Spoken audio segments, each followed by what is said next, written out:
Salam jumpa dalam renungan harian Katolik dari Paroki Santo Thomas Rasul Sri Bawono. Hari ini Kamis 11 April 2024. Kita akan merenungkan bacaan dari Injil Yohanes bab 3 ayat 31 sampai dengan 36. Saudara-saudari seiman, dalam sebuah persidangan sangat diperlukan seorang saksi atau 2-3 orang saksi. Seorang saksi yang dapat dipercaya adalah seseorang yang memberikan keterangan untuk kepentingan penyidikan, penuntutan, dan peradilan dalam sebuah kasus tertentu. Kesaksian yang dapat dipercaya biasanya didasarkan pada pengalaman langsung, yaitu menyaksikan suatu peristiwa secara langsung, kemudian memberikan keterangan di hadapan pengadilan untuk menemukan kebenaran. Saudara-saudari seiman, hal yang serupa tergambar dalam bacaan-bacaan pada hari ini, baik dalam bacaan pertama maupun bacaan Injil, di mana kita mendengarkan kesaksian dari para murid Kristus. Pada bacaan pertama, kita mendengarkan kisah Petrus dan para rasul yang ditangkap oleh pegawai bait Allah dan dibawa ke mahkamah agama Yahudi karena mereka mengajar orang banyak tentang Kristus. Meskipun mereka ditangkap dan dihadapkan pada imam besar, mereka tetap tidak gentar untuk memberikan kesaksian bahwa Yesus yang mereka saksikan mati telah dibangkitkan oleh Allah. Begitu juga dalam bacaan Injil, kita mendengarkan kesaksian Yohanes Pembaptis tentang Kristus di hadapan murid-muridnya. Saudara-saudari seiman, dua peristiwa kesaksian ini diwartakan dalam dua bacaan pada hari ini. Dari bacaan pertama, kita dapat belajar tentang keberanian dalam memberikan kesaksian dari Petrus dan para rasul. Meskipun mereka menghadapi tekanan dan ancaman, mereka tetap berani memberikan kesaksian. Dalam kehidupan sehari-hari, terlebih dalam kehidupan beriman, kita sebagai orang Katolik, terkadang kita sering merasa takut atau tidak berani memberikan kesaksian. Misalnya kita mungkin merasa malu untuk menunjukkan simbol salib di depan banyak orang, atau tidak memiliki kemauan untuk mempelajari bagaimana memimpin ibadah, sehingga ketika diminta untuk memimpin, kita merasa takut karena tidak terbiasa. Dalam bacaan Injil juga kita melihat bagaimana Yohanes Pembaptis mengajarkan para muridnya dengan memberikan kesaksian tentang Yesus yang datang dari surga dan memberi hidup kekal kepada siapapun yang percaya kepadanya. Saudara-saudari seiman, pengajaran Yohanes kepada murid-murid menjadi pengajaran bagi diri kita juga. Yohanes menjelaskan siapa itu Yesus dan bagaimana seharusnya murid-muridnya mengimaninya. Mesias yang datang ke dunia. Yohanes percaya bahwa Yesus adalah Putra Allah.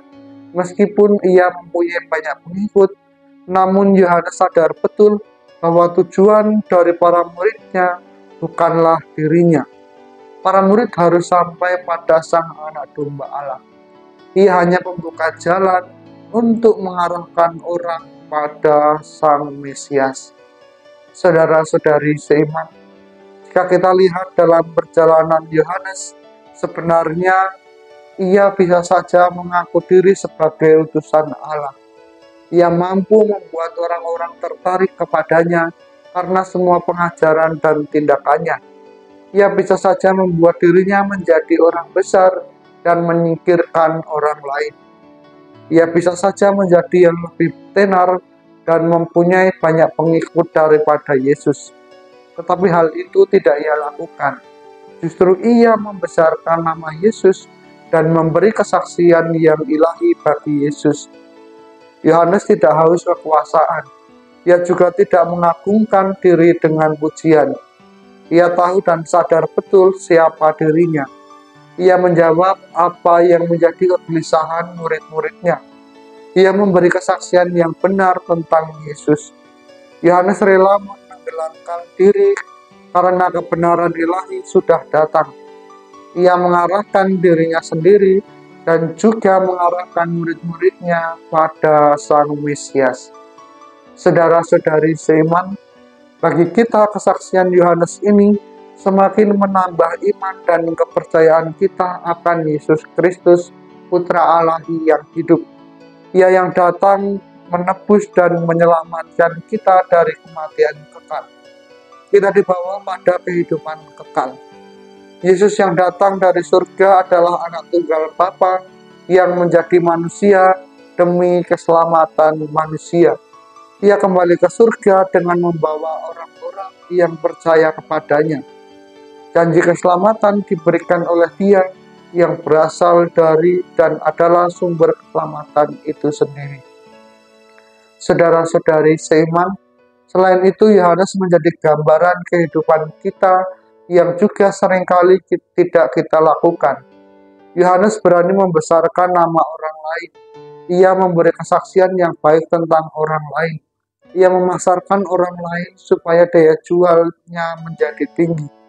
Apa yang sering kita lakukan sepertinya justru kebalikan dari apa yang dilakukan Yohanes. Jika ada orang yang kita anggap saingan, justru yang paling sering kita lakukan adalah berusaha untuk membunuhnya, membuatnya tidak lagi menjadi tenar, melebihi kita. Dalam percakapan harian misalnya, tidak jarang orang justru memberi kesaksian yang mematikan tentang orang lain. Saudara-saudari seiman, bersama Yohanes mari kita memberikan kesaksian yang menghidupkan tentang orang lain, memberi kesaksian yang tidak baik, bahkan tidak sesuai dengan kenyataan. Itu sama saja kita membunuh orang yang tidak bisa membela diri di hadapan kita. Semoga kita berani meneladan Yohanes karena kita adalah murid-murid Kristus yang sudah ditebus dari kematian kekal. Oleh karena itu, bacaan-bacaan hari ini mengajarkan kepada kita semua untuk berani memberikan kesaksian, menjadi saksi atas kebenaran, meskipun kita tidak secara langsung menyaksikan kehidupan dan karya Yesus. Namun dengan kesaksian para rasul, sudah cukup bagi diri kita untuk percaya pada karya keselamatan yang Yesus bawa untuk kita. Tuhan memberkati.